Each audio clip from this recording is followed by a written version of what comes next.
So let's go AFC North. Yes, that's what I have here. Run that up. Let's do it. We had a little bit of an argument about this. Yeah, we did actually. So who are the teams in the AFC North? So we got the Ravens, the Browns, the Bengals, and the Steelers. Okay. I put them in that order for a specific reason. So you said Browns, Ravens. I said Ravens, Browns, Bengals, Steelers. Wow. You think the Ravens are going to win the division? So here's what I'll say about the But Ravens. you're Mr. Cleveland. Hold on a second. Hang on. Let me say something about the Ravens. Go for it. I think people take the Ravens for granted. When people watch the Ravens play, they have this extremely high expectation for Sure. them, which should be there. The Ravens do not lose to bad teams. Lamar Jackson is undefeated against teams that are below 500. Now, is that... Teams that are above 500, he's 11-5, which is still really good. No doubt. The Browns lost to the Jets last year. I'm not saying that that's who they are, but you do have to acknowledge that the Ravens don't lose to bad teams. They don't lose those games that they shouldn't lose. And they oftentimes win games that maybe they shouldn't win, in a sense of talent by talent comparison. Now, the Ravens got better. They have Elijah Moore. I know you're not high on rookie wide receivers, but that you got Elijah I'm Moore. not really high on any rookies, That's bro. fair. I like to see it. Sure. I'd like to They see got it. Elijah Moore, wide receiver. They signed Sammy Watkins. They still got Hollywood Brown, who's a good third receiver, if you put it in perspective. Third or second. He was never a one. No. Him being a one was what And that was made part of the them- problem. Exactly. That was part of the problem. They still got J.K. Dobbins and Gus Edwards. Yep. Great running backs, great tandem, great duo. Their offensive line is stout, and that defense got better as well.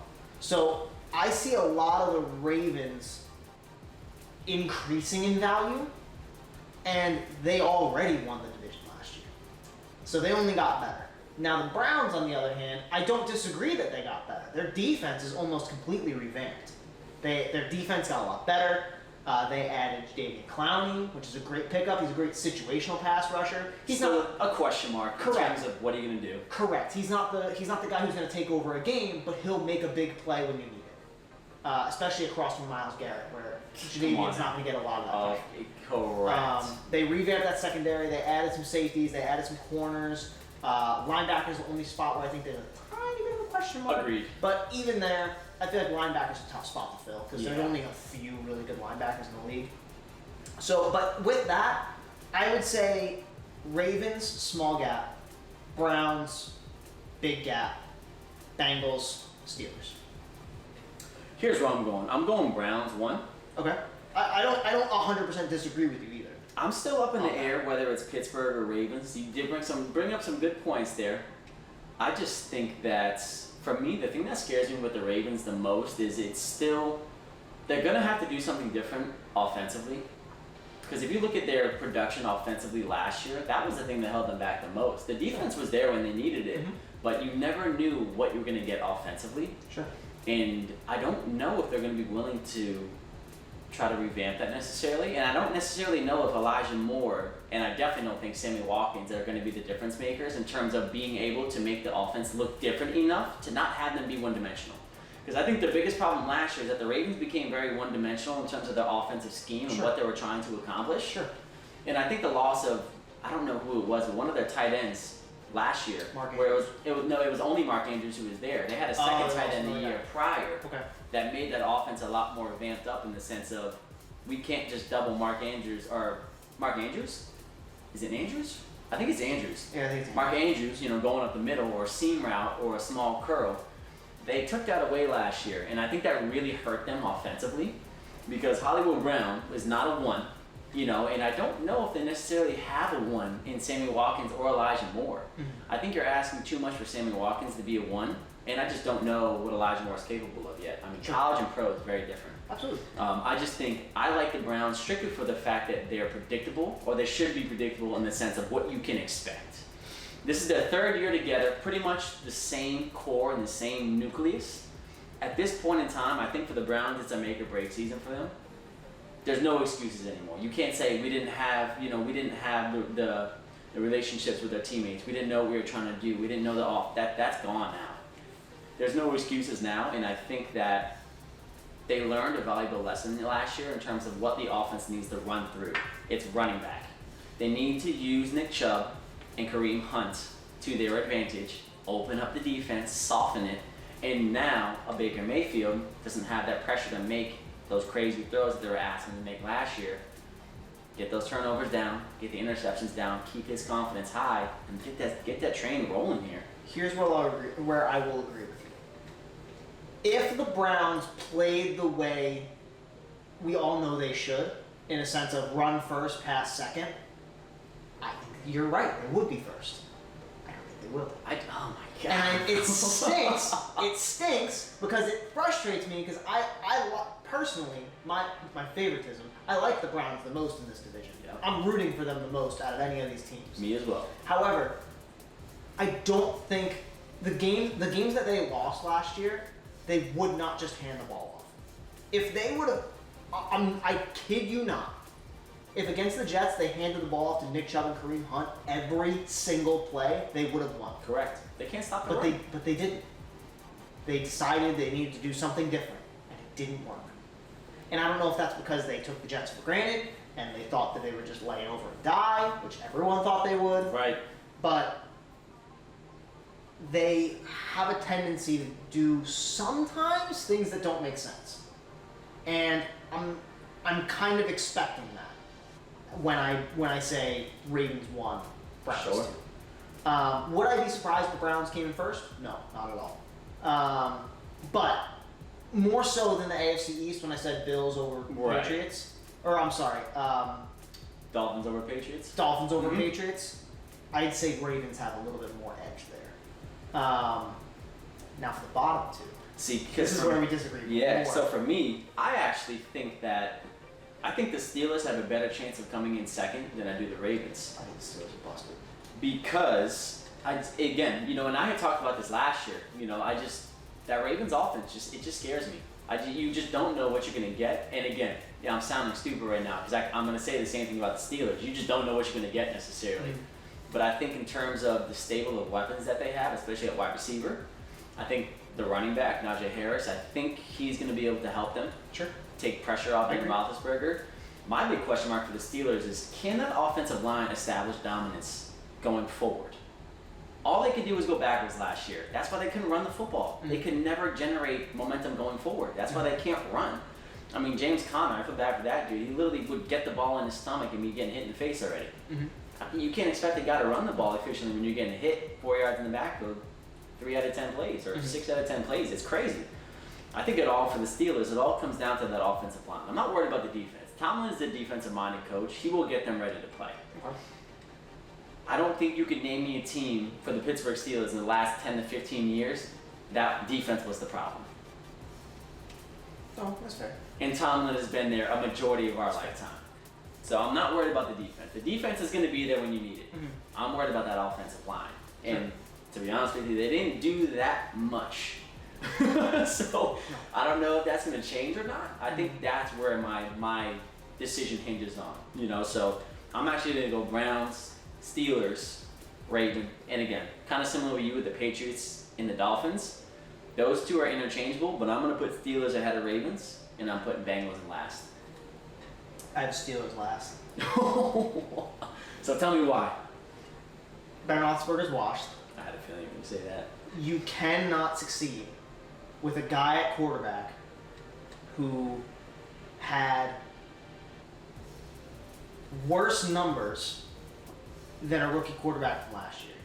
Justin Herbert, it's interesting, right? Because if you show Justin Herbert to Ben Roethlisberger stats, you cherry pick a little bit, Sure. there are some similarities there. That's a little concerning for Ben Roethlisberger. Because you had how many weapons, and you have had how many years of experience, and you're passing similar numbers to a guy like Justin Herbert who had nothing. Granted, he won Rookie of the Year, and we all praise him because he had an amazing year. But there's also something called the eye test. Ben Roethlisberger looked like trash towards the end of last year. Agreed. Absolute garbage. Agreed. Granted, he was taking sacks like nobody else, Right. and the pressure was getting to him. There was no running game, so everyone knew what they were trying to do. Correct. But I don't think you can succeed as a football team if you have a guy at quarterback who is not able to get the ball into his receiver's hands. And I think the same thing can be said about Najee Harris, as you were saying about Elijah Moore. Oh, no doubt. You just don't know. Of course. Is this kid going to be everything we want him to be? Is he going to flop? I mean, great, he's an Alabama running back, so we think he's going to be good. Right. And he is that one. He's the only one, so he's a 3-down back. Right. So that's a lot of pressure for a guy who's young. And that receiving core, to me, you got Chase Claypool, who's probably, I would say, the best receiver on the roster. Juju, who's an overwhelming distraction 9 times out of 10. And then you have Deontay Johnson, solid guy. I like him a lot. He's a solid slot guy. He gets downfield, makes plays. But there's just, to me... And you have Ebron out there, too. Yeah, you got Eric Ebron. He's okay. There's a lot of guys... This is a team that reads regression to me. Because if you look at the trends, last year they went 11-0. And then they didn't... I think they won like one game after that. They lost like a bunch of games in a row. Something They won that, like one game. Something like that. And they should have lost more. Yeah. Now you got a team like the Bengals, who, to me, has a lot of young guys. It's a very young roster. It reminds me almost of year 2 Cam Newton in Carolina. Sure. Where just, you got Joe Burrow, if he can play, if he can start. I should say, a lot of this contingents on Joe Burrow starting Right. What's by week 1. Of course. And him staying healthy. Right. If he doesn't stay healthy, obviously Well, he just needs to get his ass on the ground. Just get on the ground. Yeah. It's So very simple. I think Joe Burrow is gonna show out. Jamar Chase got him. T. Higgins got him. Not Giovanni Brown. Joe Mixon got him. Underrated running back. Agreed. Top 10 in the league. 100%. Maybe not top 10. I Close, think he's though. top. I think Close. he's top. I think he's top. There's a lot of your running backs out there. I could probably name about 9 running backs better than him. I don't know if I can name 10. And whatever. Yeah. I think Joe Mixon's top. Shut up. My time. Hey, you're right. My only question mark is that defense. Exactly. But the only thing I would say about that is there's a lot of teams who have really good defenses and make the playoffs, and then that's it. But teams that have really good offenses and like semi-good defenses make it work. Sure. And they play well. Kansas City Chiefs. Their defense is not their strong suit. They got solid guys here and there, but that's not why you play the game. No. I'm not saying the Bengals are the Kansas City Chiefs. Mm-mm. However, It's a similar comparison, though, in terms of demand. right. That's what the demand is going to be. Number 1 defense in the league. Who's that? Rams. Yep. Very early exit in the playoffs. Granted, they had a lot of indecision at quarterback, Right. Jared Goff, and all that kind of stuff. But that's what I'm saying. That offense was the issue. The defense was not. They couldn't bring it home. It's Right. not a defense-dominated league anymore. Nope. Defense needs to be the complement. Correct. That offense needs to be that centerpiece. So if the Bengals' strength is their offense and their weakness is their defense, and Steelers' strength is their defense and their weakness is their offense, to me, you might think their offense is not that weak. To me, though, that puts the Bengals that extra head of them. I'll say this. I think the thing with the Steelers that I think some people, I'm not saying you necessarily, No, I no. just think some people are misunderstanding. It's an exhausting thing to go undefeated up to a certain point in time. Absolutely. And I think the thing with Ben Roethlisberger, because you do bring up good points, but I'll counter those by saying I think he got tired. I think he got worn down. And I think the demand of what they were asking a 30-something-year-old, late 30-year-old something quarterback to do was too much. He was averaging almost 40 throw attempts a game. Sure. That's a lot. They don't ask Aaron Rodgers or Tom Brady to do that. Sure. And they're not as good, and he's not as good as them. Mm-hmm. So for them to put that amount of workload on him, I think they just got tired. Mm-hmm. 'Cause, I mean, if you look at the first 11 games, and I would even say maybe the 13 or 14, he was performing just fine. I mean, completion percentage was up, they were winning, and they were putting up points. I just think when that one-dimensional kind of aspect of the team gets figured out, which it was figured out, I think they just were able to work through it. I just think that they weren't able to work through that ability to be one-dimensional anymore, and they just said, listen, we're going to put 5 in the box. good luck trying to throw. Because we know you can't run. Mm-hmm. I mean, that's a tall task. That's fair. So that's kind of my mentality behind the Steelers. I think they got tired, and I think them getting embarrassed like they did last year is going to help them mature. Because I think you are right. So, I think the youth of that team killed them last year. I think it killed them. I hope so, because even when they got knocked out of the playoffs and the Browns went against the Chiefs, one of the first things one of those dumb Steelers decided to say, It's either Browns Juju or the Claypool. Browns is the Browns. Yeah. Bro, they just smacked you out of the playoffs. Keep your mouth shut. Yep. Like, I think it was Claypool. What are you doing? Yeah. Like, come on, dude. Yeah. Like, you guys just got whooped by the Browns.